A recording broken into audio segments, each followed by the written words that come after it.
kita mau bahas hal yang serius nih, ancaman terhadap kedaulatan ideologi NKRI. Nah, gue si Melvi bakal jadi lead kita untuk diskusi kali ini. Nah, kita akan membahas bersama dengan teman-teman di bidang ahlinya. Langsung kita mulai aja. Untuk teman-teman, dipersilakan untuk masuk. Halo. Halo, selamat datang. Ketemu lagi kita. Mbak.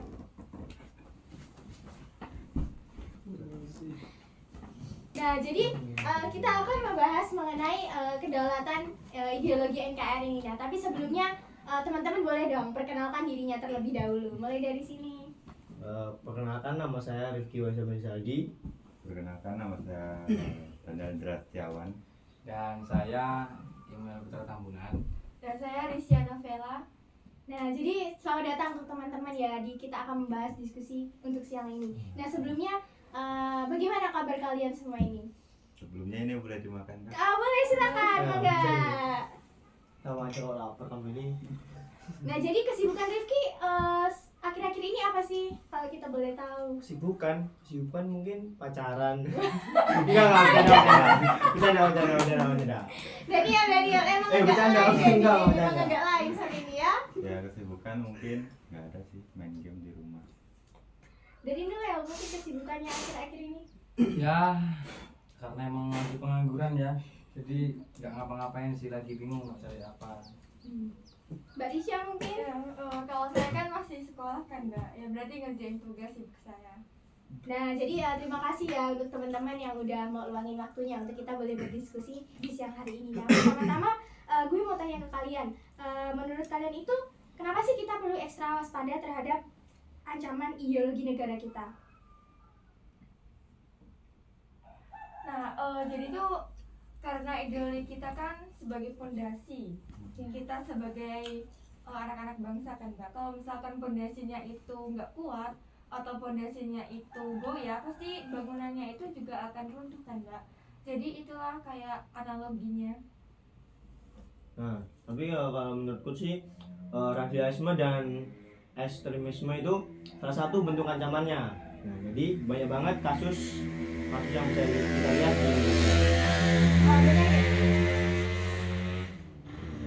lanjut. Ya banget ya, kita perlu melihat lah banyak banget hal-hal yang di sosmed yang berkeliaran lah baru-baru ini. Kalau emang dimana kalau pondasinya lemah pasti semua bangunan itu akan runtuh. Nah, begitu juga ketika kita memiliki pondasi yang tidak kuat, tentunya akan seperti itu. Nah, bener banget tuh. Kita tuh kayak harus waspada gitu ya. Bisa jadi nanti nilai Pancasila itu diambil alih oleh yang lain gitu. Nah, kita kan sayang banget tuh sama NKRI. Nah, jadi mesti kita juga harus jaga dong. Gak mungkin kita biarin aja gitu. Nah, pasti itu perlu ya kita jaga. Nah, jadi sekarang kita mau kupas lebih dalam lagi ancaman-ancaman yang ada di ideologi kita.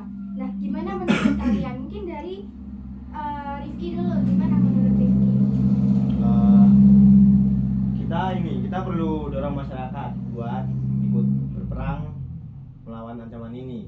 Mulai dari kampanye sosial, diskusi, sampai jadi pemakaian media sosial yang positif buat sebar-sebar pesan yang perdamaian perdamaian gitu.